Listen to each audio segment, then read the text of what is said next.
భద్రాద్రి కొత్తగూడెం జిల్లాలో ఎగువన కురుస్తున్న వర్షాలకు భద్రాచలం వద్ద గోదావరి ఉగ్రరూపం దాల్చుతోంది.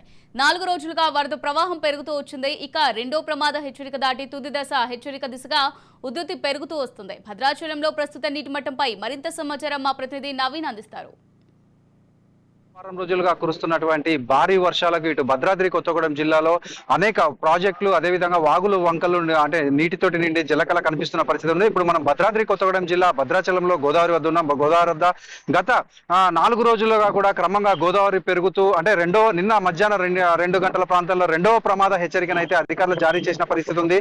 అదేవిధంగా నిన్న మధ్యాహ్నం నుంచి కూడా క్రమక్రమంగా గోదావరి పెరుగుతూ అంటే ఈ రోజు ఉదయానికి అయితే అంటే నిన్న సాయంత్రానికే 3వ ప్రమాద హెచ్చరిక జారీ చేస్తారని ఇటు జిల్లా అధికారులు అయితే అంటే వారు అనుకున్న పరిస్థితి ఉండేది. అదేవిధంగా మనం చూసుకుంటే అయితే ఈ రోజు ఉదయం 52 అడుగులకు పైగా ప్రవహించిన 52 అడుగులకు పైగా ప్రవహించి 53 అడుగుల వద్ద చేరుతుందని 3వ ప్రమాద హెచ్చరిక కూడా జారీ అయ్యే అవకాశాలు ఉన్నట్లు ఇక్కడ అంటే అధికార వర్గాలు అయితే చెప్పిన పరిస్థితి కూడా ఉంది. అయితే గత కొద్దిసేపటి నుంచి అయితే ఈ యొక్క గోదావరి క్రమంగా తగ్గుతూ వస్తున్న పరిస్థితి కూడా ఉంది. అయితే ఇప్పుడు ప్రస్తుతానికి 52.30గా అయితే గోదావరి ప్రవహిస్తున్న పరిస్థితి కూడా ఉంది. అయితే ఇప్పుడు జిల్లా కలెక్టర్ కావచ్చు లేకపోతే ఇటు జిల్లా ఎస్పీ ఏదైతే 53 అడుగులు 3వ ప్రమాద హెచ్చరిక జారీ చేసినట్లయితే అక్కడ లోతట్టు ప్రాంతాల్లో ఉన్న ప్రజలందరినీ కూడా సురక్షిత ప్రాంతాలకు అంటే తరలించేందుకు వారు సన్నద్ధమయ్యారు. సుమారు 111 గ్రామాలకు లోతట్టు ప్రాంతాల ప్రజలను అయితే వీరందరూ కూడా సురక్షిత ప్రాంతాలకు కూడా తరలించారు. వీరందరినీ తరలించి ఇక్కడ సురక్షిత ప్రాంతాలలో పెట్టి అక్కడ ఉన్నటువంటి వారికి కావాల్సినటువంటి ఇటు భోజన సౌకర్యాలు కావచ్చు లేకపోతే మంచినీటికి సంబంధించి ఎటువంటి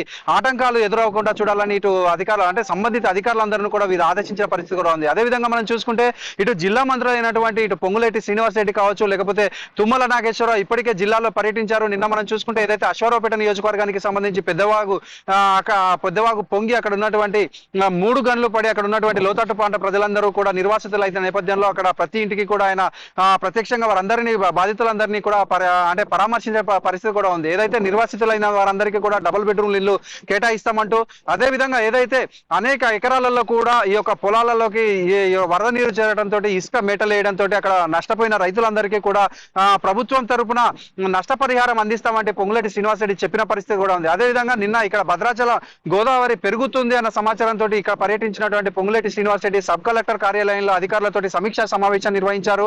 అంటే గతంలో జరిగినటువంటి ఏ తప్పు కూడా ఈసారి జరగకూడదని ఒకవేళ 3వ ప్రమాద హెచ్చరిక కానీ దాటితే అంటే గతంలో అంటే ఏదైతే నిర్వాసితుల్ని తీసుకొచ్చి అంటే కేంద్రాల్లో పెట్టిన నేపథ్యంలో అక్కడ వారు ఎవరు కూడా ఇటు భోజనాలకు పరంగా కావచ్చు లేకపోతే శుభ్రత పరంగా అనేకమైనటువంటి ఇబ్బందులు ఎదుర్కొన్న నేపథ్యంలో ఈసారి ఎటువంటి ఆటంకాలు ఎదురవ్వకుండా వారందరూ కూడా ఎటువంటి ఇబ్బందులు ఎదురవద్దని కూడా వీరు అధికారులను సూచించిన పరిస్థితి కూడా ఉంది.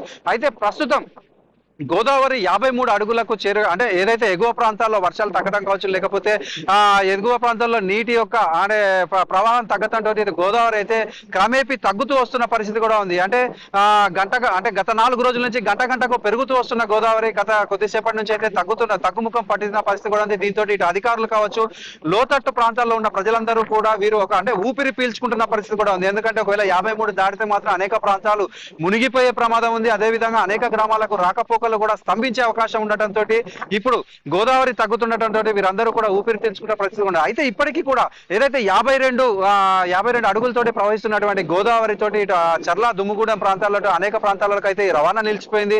ఇటు బూర్గంపాడు భద్రాచలానికి సంబంధించినటువంటి రహదారిపైకి కూడా ఈ యొక్క నీరు రావడంతో ఇక్కడ అంటే ఈ రహదారి కూడా అధికారులు మూసివేసినట్లుగా కూడా మనం చూడవచ్చు. మొత్తంగా మనం చూసుకుంటే ఏదైతే అంటే ఇంకొంచెం గోదావరి శాంతిస్తేనే ఇక్కడ ఉన్నటువంటి లోతట్టు ప్రాంత ప్రజలు కావచ్చు లేకపోతే అధికారులు అయితే కొంచెం వారు కొంచెం ఊపిరి తీసుకునే పరిస్థితి కూడా ఉన్నట్లుగా కూడా చూడవచ్చు. అయితే మొత్తం ఇప్పటికీ గోదావరి మరలా ఏమైనా పెరుగుతుందా అని అధికారులు అయితే అంచనా వేస్తున్న పరిస్థితి కూడా ఉంది. మొత్తం అంటే మనం చూసుకుంటే ఈ రోజు సాయంత్రానికి గోదావరికి సంబంధించినటువంటి పూర్తి సమాచారం అయితే తెలిసే అవకాశం కూడా ఉంది. కెమెరామెన్ ఆనంద్తో నవీన్, రాజ్ న్యూస్, భద్రాద్రి జిల్లా.